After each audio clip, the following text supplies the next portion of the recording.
welcome back to my channel guys. Ayan, at nandito naman tayo sa ating YouTube channel. So, kung nakikita nyo, ayan, at pinrito ko muna yung tofu. Inuna ko yung tofu kasi para siya ay magbuo.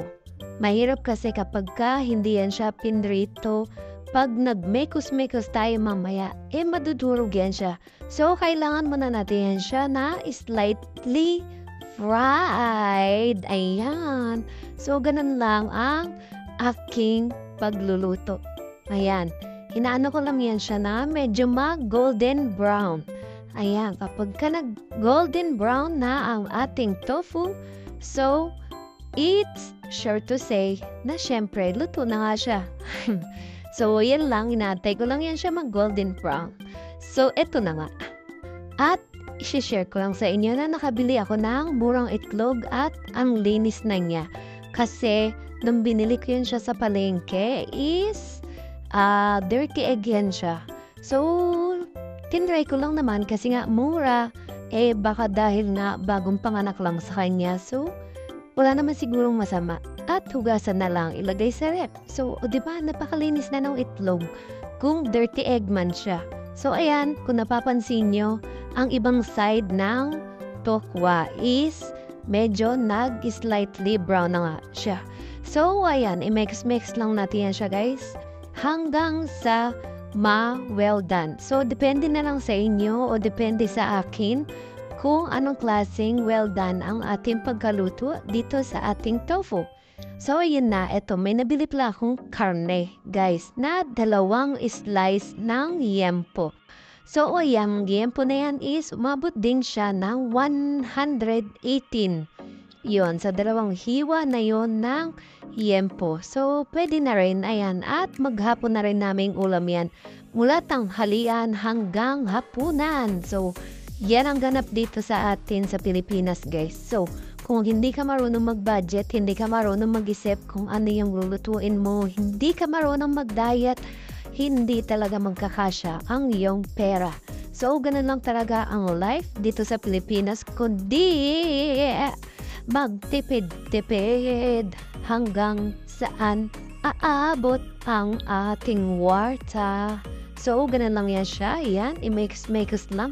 Medyo natagal-tagalan din ako na pagluluto dito sa aking tokwat mamoy. Kung tawagin, di ba? Pero ito, tofu, pork, tofu, and black beans. Yan siya. So, ayan, syempre, para mag-subside ang ating langsa-langsa, lagyan mo ng paminta.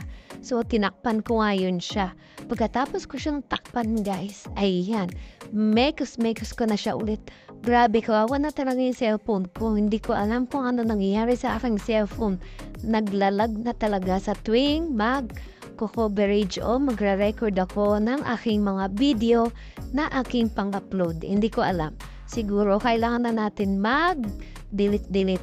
Pero wala Ganun talaga. So, ayan. So, habang nagluluto na ako, kasalang pa yun. Habang naghihintay tayo, magsaing na nga tayo mga kapatid. So, ayan. Nagsaing lang ako ng 3 gatang. Ayan. Dahil, para pagluto ng ulam, luto na rin ang kanin. So, ayan. 3 gatang lang yung sinaing ko kasi kami lang naman ang kakain muna. Wala pa yung amo na malalakas kumain ng kanin. Ayan. Ayan, mekos ko na yan siya. So, after piyan siya mamekos-mekos, guys, no, ilalagay ko na yung mga pangpalasa.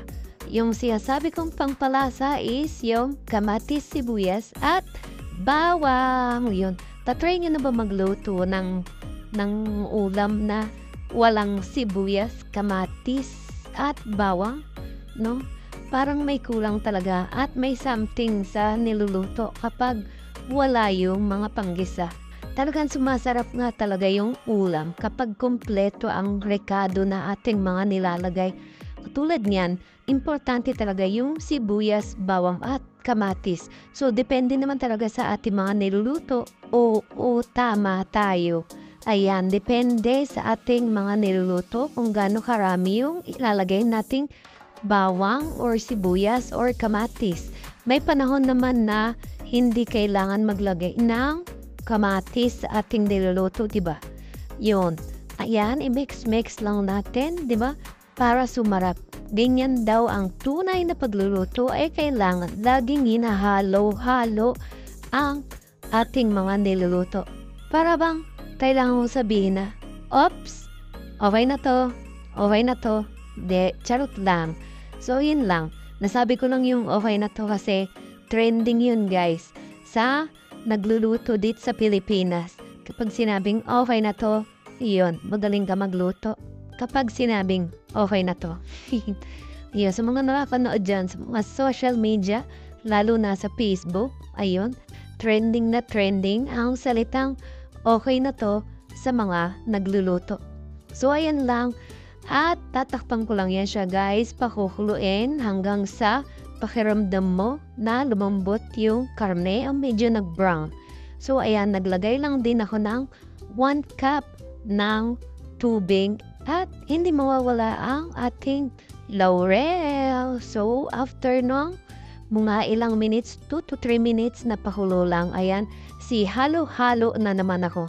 Siyempre, kahit ganito lang yung karne natin, kahit pinaliit-liitan ko na yan siya. At alam naman natin, ang yempo is madali ring din lumambot, pero kailangan pa rin natin pakuluan ng tamang-tama. At nilagay ko na yung cauliflower. Alam ko cauliflower ang tawag dyan, o broccoli. Kasi ang pagkakaalam ko, ang broccoli is yung kulay green. Ito, cauliflower.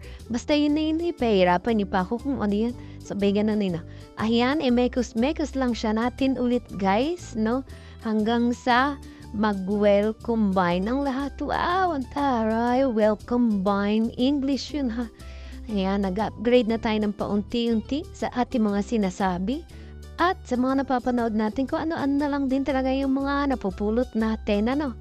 Ayan, ang bongga niya. So, pinakuluan ko muna yan siya, guys. Inaantay ko muna kung gano'n na kalambot yung karne. Yun ang importante dyan. Kasi, para pag sinubo mo yan, pak, isang kagat, ubos agad. Para bang ganon? Para bang pag kinain mo, hindi mo na kailangan gumuya na parang goma. Kailangan pag sinubo mo is lunok agad. Yun. Charot lang. So, nilagyan ko na nga ng soy sauce o toyo. No, toyo sa mga utak ng mga babae. So, ayan. Syempre, at alam naman natin na ang tausi ay medyo may kaalatan. At naglagay ako ng asukal. Yan nakikita niyo na pumapatak-patak dyan is asukal yan. At ang aking pampalasa na mekos-mekos. So, bahala na kayo, guys, kung ano yung gusto nyong ilagay na mga ingredients sa inyong mga niluluto. Pero ito, minsan lang naman ako maglagay ng ka-magic-magic. So, yun lang. Ayan, after nyan, at ilalagay ko na yung tofu. Ayan, sorry naman, black beans pala. Yun, nilagay ko na siya sa ibabaw. Hinuli ko na talaga yung black beans, guys, kasi ang black beans is, alam naman natin na luto na yan siya. So, hindi mo na siya kailangan pakuluin pa ng ganong katagal. Kaya, hinuli ko na yan siya. At saka yung yung bulaklak na gulay. Cauliflower, basta yun na yun. Nahihirapan talaga akong banggitin. Hindi ko alam kung paano siya i-pronounce. Basta yun na yun. Ayan, i-mix ko lang yan siya at pakuluin hanggang sa maging maganda ang ating pagluluto. Kasing ganda ng nagsasalita. Charot! Kala mo talaga totoong maganda yun. No? So, ayan na siya, guys. Kung kulo-kulo na at ayan na. Siyempre, after kulo, ano na nga ba ang kasunod pagkatapos maluto ng ating ulam? Ayan. Yan yung naisip ko ngayong araw, guys, kasi para hindi na masyadong magastos at marami pang lahok-lahok na bibili. Kaya ito ang ulam for today. Siyempre, di ba, hindi mawawala ang tikiman time. Actually, late na nga yung pag-video ko Pero ayan, dahil hindi pa naman ako tapos kumain, so, ito ang aking unang subo para sa inyo, guys. So, yun lang at wala naman na akong may hahabol pa dito sa aking video at kundi Magpapasalamat ako sa inyong lahat. Maraming salamat sa inyong mga suporta at walang sawang suporta. Ayun, sa mga hindi pa nakapag-like, share, subscribe sa aking YouTube channel, guys, wag niyo kalimutan na mag-subscribe na. So yun lang ang aking hiling at wag niyo kakalimutan na mag-comment down below dyan sa comment section. Maraming salamat! Ayun. At kinukulit pa nga ako ng aking bunso. Sabi niya subo na daw. Gusto niya kumain. Ayan. Nasarapan talaga sila sa sabaw. Kahit sabaw lang no. Ating ulam is solve na sila dyan. Ang importante is kakain. Pero si Liam guys, kumakain na siya ng ulam or anything gulay. Basta pag sinabi mo sa kanya, yung mga gulay-gulay is masarap. At pag kumain siya ay masasarapan naman talaga na ang aming kuya. Mahilig din siya magkakain. So ayan, ayun. Pagkatapos ng aking unang subo, pangalawang subo at ito naman, hi para sa mga kaibigan nating paikot-ikot dyan. Charot. Ayan, masarap nga. Yun, kahit gano'ng kasarap ang ating ulam guys, nako, hindi na talaga tayo makapagpa-only rice. Lagi na lang tayong 1 cup. Kasi kapag hindi tayo nagdisiplina sa ating paglamon, ay nako, ngayon pa nga lang medyo biliban na tayo. At dadagdagan pa natin, nako, napakahirap na. Sobrang hirap mag-diet, lalo na kapag ikaw ang tagaluto at ikaw ang mauuna sa mga luto na kakainin mo. Yan. Lagi na lang, syempre pag nag-isip tayo ng ating mga lulutuin, yung gusto mo rin talagang kainin o yung minsan na na-miss mo na talagang kainin. So, ayan, ubos na yung aking pagkain. Sana nag-enjoy na naman kayo muli at natapos natin ang 13 minutes ng inyong mga buhay-buhay. Ayan, ng mga buhay-buhay nating lahat. So, ayan na si Kuya Liam. Sabi ko, anak, magbabay ka na at dahil tapos na ang ating vlog.